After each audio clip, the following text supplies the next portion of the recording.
उस वक्त भी इन्होंने इसी इस्टेब्लिशमेंट के ख़िलाफ़ जाकर, वो बिल क्लिंटन जो वहाँ का उस वक्त का सदर होता था, वो कहता था नवाज शरीफ साहब कोई शर्त लिए बगैर अमेरिका आना है तो आएँ, अदरवाइज़ आप ना आएँ। तो ये बात बाकायदा वहाँ पर जो तीसरा बंदा एक बिल क्लिंटन है उसने वेरीफाई किया है कि ये लोग अपने मुल्क का सौदा कर देते हैं, अपने फ़ौजियों का सौदा कर देते हैं। अभी इनको बूट सुंघाने की ज़रूरत है, अभी इनको ठुड्डे मारने की ज़रूरत है।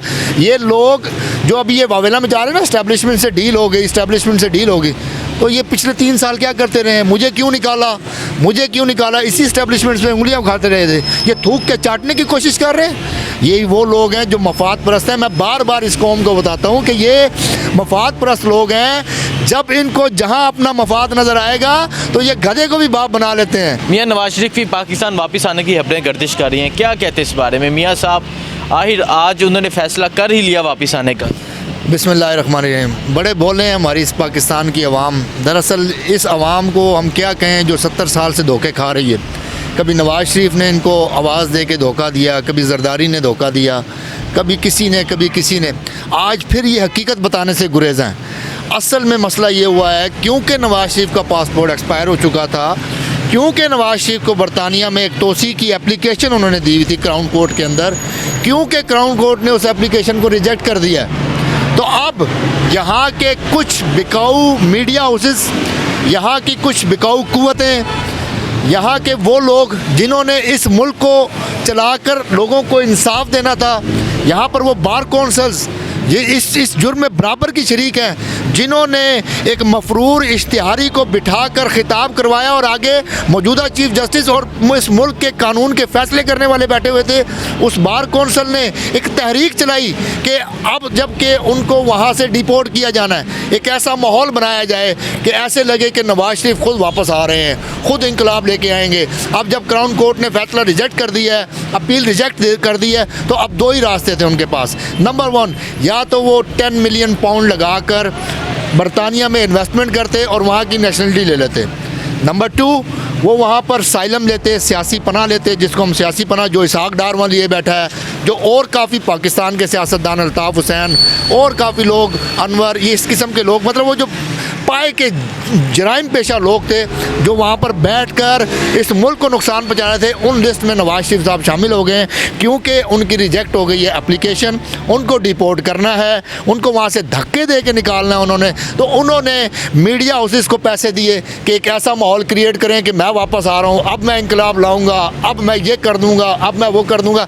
जब सारे रास्ते उनके बंद हो गए हैं और एक रास्ता सिर्फ खुला हुआ है, जैसे हमारे वज़ीर दाखिला ने उनको ऑफ़र कराई कि आप मुझे बताएं आपने आना है, मैं 1 दिन में आपका ट्रैवलिंग लेटर जारी करूंगा और साथ टिकट भी दूंगा, आप आएँ, इस मुल्क में आए, आप भी आए, हसन भी आए, हुसैन भी आए, और शहबाज शरीफ साहब का सबूत भी आए, वो इसहाक डार साहब भी आए, वो मोदी पंचर वाला भी आए, वो सारे आए ना इस मुल्क में, आके इस अदलिया का सामना करें जिनको वो खिताब करते हैं बैठ के।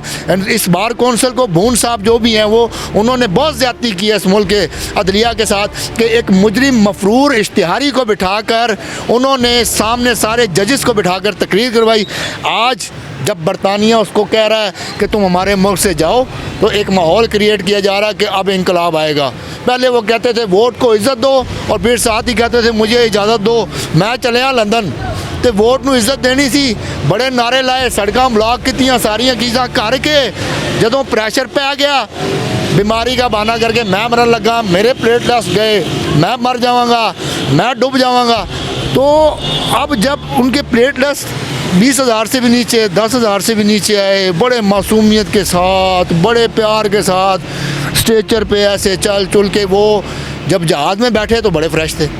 जहाज़ में बैठ के जब वो लंदन उतरे तो इन्हीं अदालतों के ख़िलाफ़ जिन्होंने उनको रिलीफ दिया उनके ख़िलाफ़ कभी राना शमीम जैसे लोग, कभी जस्टिस क़य्यूम जैसे लोग, कभी वो फौत हो गए सईदुज़्ज़मान सदीकी जैसे लोग, ये जो तारड़ साहब आजकल बहुत बोलते फिरते हैं, क्या मैं तो उनका नाम मिले, रफ़ीक तारड़ साहब का जो नवासा है वो बहुत बातें करता फिरता है, ये वही रफ़ीक तारड़ है, उसका नवासा है वो रफ़ीक तारड़ जो उस वक्त चीफ जस्टिस हुआ करता था। तो उन्होंने वो जो इनका एक हुदैबिया पेपर मिल्स था उसके अंदर उनको रिलीफ दिया था नवाज शरीफ को, तो उसके बदले में उसको सदर बना दिया गया। सईदुज़्ज़मान सदीकी को गवर्नर सिंध बना दिया गया।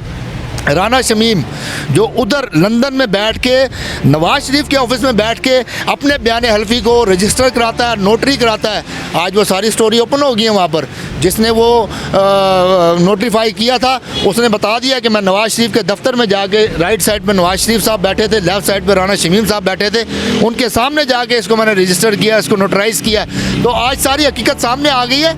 ये मौसम के बदलते हुए शेर हैं, ये कभी शेर हैं कभी गिद्दड़ हैं। जब माहौल देखते हैं तो ये कहते हैं हम आने लगे हैं, अब जब उनको धक्के पड़ने तो वो कह रहे हैं हमारे ये माहौल चेंज कर रहे हैं। अच्छा ये बताएं कि लोग एक ये भी बात कर रहे हैं कि नवाज शरीफ की इस्टेब्लिशमेंट के साथ बातचीत येस हो गई है, तो इसके बारे में क्या कहते हैं? मैं इसके बारे में क्या कहूँ, वो मैंने पिछले दिनों एक पोस्ट की थी कि इनको लंदन के हॉस्पिटल से निकालें और इनको GHQ के बूट सुंघाएं। जैसे मिर्गी का दौरा पड़ता है ना, लोग बूट सुंघा के एकदम सही कर देते हैं, तो इनको GHQ के बूट सुंघाएं ताकि ये ठीक हो जाएं, बिल्कुल रिलैक्स हो जाएं। कभी ये उन इदारों के ऊपर उंगलियां उठाते हैं, बताते हैं जी हमारे साथ ये ज़्यादती हो गई, हमारे साथ ये। इन्होंने कभी इंडिया के ख़िलाफ़ ज़ुबान नहीं खोली, इन्होंने कभी कुलभूषण यादव के ख़िलाफ़ ज़ुबान नहीं खोली, इन्होंने कारगिल में हमारे फ़ौजी शहीद करवाए, उस वक्त भी इन्होंने इसी इस्टेब्लिशमेंट के ख़िलाफ़ जाकर, वो बिल क्लिंटन जो वहाँ का उस वक्त का सदर होता था, वो कहता था नवाज शरीफ साहब कोई शर्त लिए बगैर अमेरिका आना है तो आएँ, अदरवाइज़ आप ना आएँ। तो ये बात बाकायदा वहाँ पर जो तीसरा बंदा एक बिल क्लिंटन है उसने वेरीफाई किया है कि ये लोग अपने मुल्क का सौदा कर देते हैं, अपने फ़ौजियों का सौदा कर देते हैं। अभी इनको बूट सुंघाने की ज़रूरत है, अभी इनको ठुड्डे मारने की ज़रूरत है। ये लोग जो अभी ये वावेला में जा रहे हैं ना, इस्टेब्लिशमेंट से डील हो गई, इस्टेब्लिशमेंट से डील होगी, तो ये पिछले 3 साल क्या करते रहे हैं? मुझे क्यों निकाला, मुझे क्यों निकाला, इसी इस्टेब्लिशमेंट में उंगलियां उखाड़ते रहे थे। ये थूक के चाटने की कोशिश कर रहे हैं। यही वो लोग हैं जो मफाद परस्त हैं। मैं बार बार इस कौम को बताता हूँ कि ये मफाद परस्त लोग हैं। जब इनको जहाँ अपना मफाद नज़र आएगा तो ये गधे को भी बाप बना लेते हैं, और जब इनके ऊपर कड़ा वक्त आता है तो ये कौम को बुरे हालात में छोड़ के बाहर मुल्कों में जाके बैठ जाते हैं। खुदारा इनको पहचाने, ये वो लोग हैं जिन्होंने इस मुल्क का खून चूसा है, इस मुल्क की मईशत को तबाह किया है। तो अब मैं इसके बारे में यही कहना चाहूँगा, आखिरी वर्ड मेरा इसके अंदर यही होगा कि मुस्लिम लीग नून इन्ना लिल्लाहि व इन्ना इलैहि राजिऊन।